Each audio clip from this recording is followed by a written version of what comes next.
You got a quick turnaround, which I know it's been tough for some people to get fights, and you're getting to do it quickly. Was that imperative for you? I mean, were you pushing for it right away? Did it just kind of fall together? How did it all come together?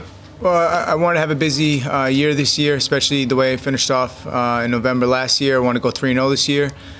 Took a little late start. We were supposed to fight in March, then April, then it turned out May. Quick turnaround puts me right back on schedule, and that's it. I'm happy to have a big opportunity here. Main event, Dan Ige got the green light from my manager, and we took it. We jumped. I was going to ask you about the matchup. I mean, he said himself he appreciates you taking it because he knows you're a little further up the ranks. So when they gave you that name, was there hesitation to go, we're trying to go up, not down? What was the talk? Main event, Fight Island, hesitation?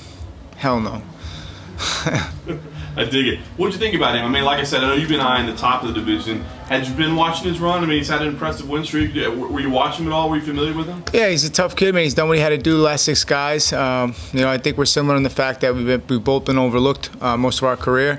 And here we are, main event, Fight Island. So I'm just not like the last 6 guys he's fought. I won't overlook him. He's got my full attention. And come Wednesday, we're going to take him out. We were talking to him while I was kind of wondering if he might be coming in with a chip on his shoulder, just kind of being the perennial underdog despite what he's doing. Is that what you're expecting? It sounds like you kind of feel the same way. Yeah, that's it, man. But, I've been talking that chip on my shoulder talk since I made my debut. And, here we are, another big moment opportunity. But now I plan to go out and capitalize. Unique time in the history of the sport as far as, the way the fights are, the way the training is. Anything you took out of that last fight, whether it be the preparation, whether it be the fight itself, that you said, here's some changes we got to make, or here's at least what I can expect? Happened organically. I think we all made changes through this pandemic. I think it's just being more self-dependent and reliant on the things you can control. And obviously, it's a little bit more tight-knit now. But that's where I think the best things happen. I don't think you need these big gyms to make things happen. We got a small core group of guys that just put in the work every day, and we're expecting the results. Nice. Did you have your eye on the title fight the other night in your division? I'm sure you were watching. What were your thoughts on that fight? Yeah, I thought it was a great fight. I thought Max really showed a lot of heart coming out in that second round. And, thought he could have got it done in the third as well. I thought he controlled the cage the whole fight. And if the scoring was a little differently, maybe his scored as one full round, maybe he gets the nod. Yeah. I was going to ask you because I think people, there's a lot of big names at the top, right? But they're not fighting a lot. You're damn right. They're all talking. Yeah. So what do you think? I mean, I don't want to say title shot next, but I mean, as you said, headliner, main event. You're wanting to stay busy where these guys aren't. Are you thinking about where this puts you? Well, Danny has my full attention. A win over him puts me in that mix where if you want to fight, man, you got to stay busy. And if it's one thing I showed, it's that. Nice. Last thing for me.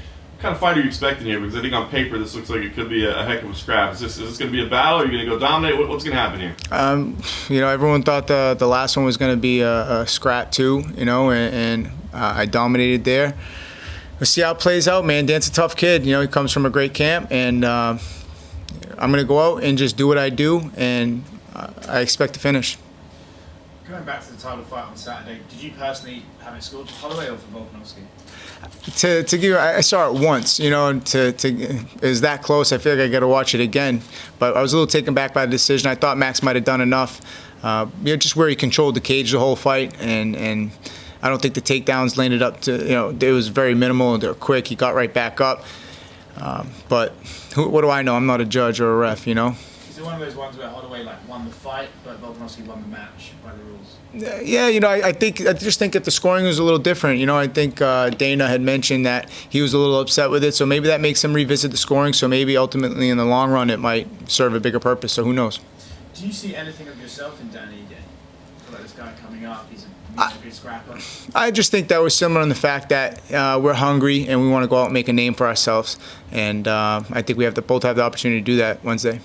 You mentioned that the guys at the top of the division are just talking, and you mentioned something like Ortega, Koreans, all these stuff like that. Why do you think you're lucky in the fact that you get to fight during a pandemic where these guys might be abroad or whatever, that you're going to put your name further and further up those rankings while these guys are going to eventually stagnate? Yeah, but I think they all have the opportunity to fight on Fight Island as well, right? Yeah. So, if they want to fight, they can. I was fortunate to have the opportunity in Jacksonville, but that was pushed back from March, and just doing just focusing on things I can control, man. And that's my effort in the gym every day, being prepared for these big moment opportunities. So when they come up, I can sign that contract. Speaking on the title fight Saturday, you mentioned how the third round was really close. Do you think that open scoring would have made the fight different? I think it's definitely not a perfect system at this point. So I'd like to see live scoring as well, just so this way at the end you're not all up in arms about what the hell happened. You can kind of just follow the script a little bit would be nice. But what do I know, man? Like I said, I just go out and compete, and I know it's not a perfect system at this point, but hopefully they continue to tighten up and just try to make these adjustments. As you know, we've all seen bad decisions, but not to say that was it. I've seen way worse. Correct me if I'm wrong, but I think you're a gym owner, right? I own a promotion in Manchester, New Hampshire. I used to fight for it. Okay. How did it got affected by the pandemic? That was the first show I've ever had to cancel. I took pride in, never canceling an event, really just sticking shows out for the fighters.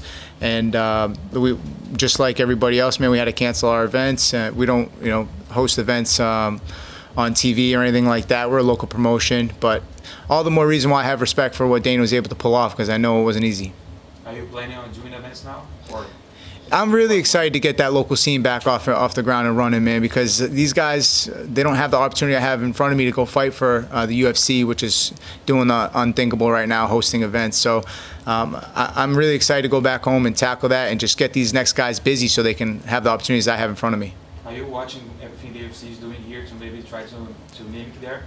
Yeah, man, on smoke and mirrors, man. Yeah, as much as I can. I don't got the budget that the UFC got, but I mean, even down to the little things, man. The green room, any little things I can do. The UFC doesn't, cut any corners with it, and I try to do the things that I can on a local scene, definitely.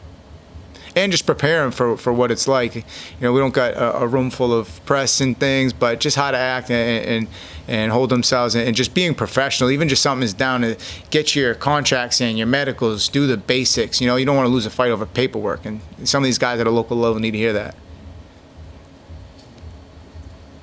Hey man.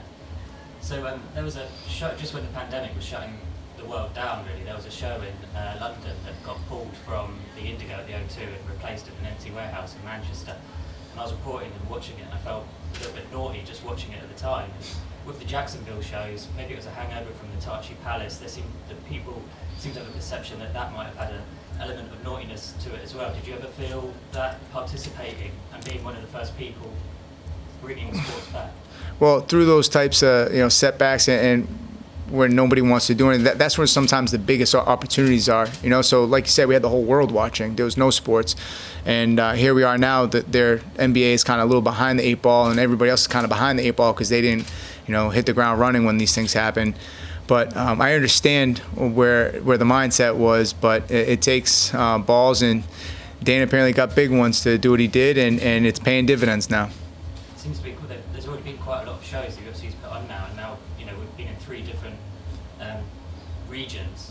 From your point of view, what's been the main differences from Jacksonville shows to these Abu Dhabi Fight Island ones? Well, before this, I think he did a great job at the Apex as well. I think the Apex was run real smoothly. There was no in-cage interviews. Commentating was pushed back from the cage side, and little things like that. I thought he did a great job at the Apex, and really being able to have control the variables a little bit more in your home court. But now here we are in Abu Dhabi, and I think the government really stepped up too and helped out big time. And this is the best I think that they've done to date. How long have you been out of quarantine here? Well, it's been great. The first 48 was tough, especially after that long plane ride, and then all the testing. It's been a lot, but you got to commend the testing and the safety first. They preach it, and they're backing it up. And then getting out of the hotel after the 48-hour quarantine was nice, just getting out and seeing a little bit of Yas Island. I mean, trying to experience as much as I can while we're out here, while also reminding that this is a business trip and we got a job to do come Wednesday. Saying it's a business trip, you're going to take one of the cars around the racetrack while you're there? No, I did that last week. I made sure to get that out of my system quick. That was fun, man. We did that, and I even got to jump on a jet ski for a little bit. Just have a little fun. The journey's a destination. Like I was saying, how cool is Fight Island if you're just looking at the damn hotel all day, So getting out there a little bit, enjoying the process, and now it's all business. Which car were you in? I was in the 2 fastest with the ones that didn't have the tops. I don't know the names, but one was a drifter and one was for speed. So I got the best of both worlds. Nice. Good luck Thursday morning. Thank you.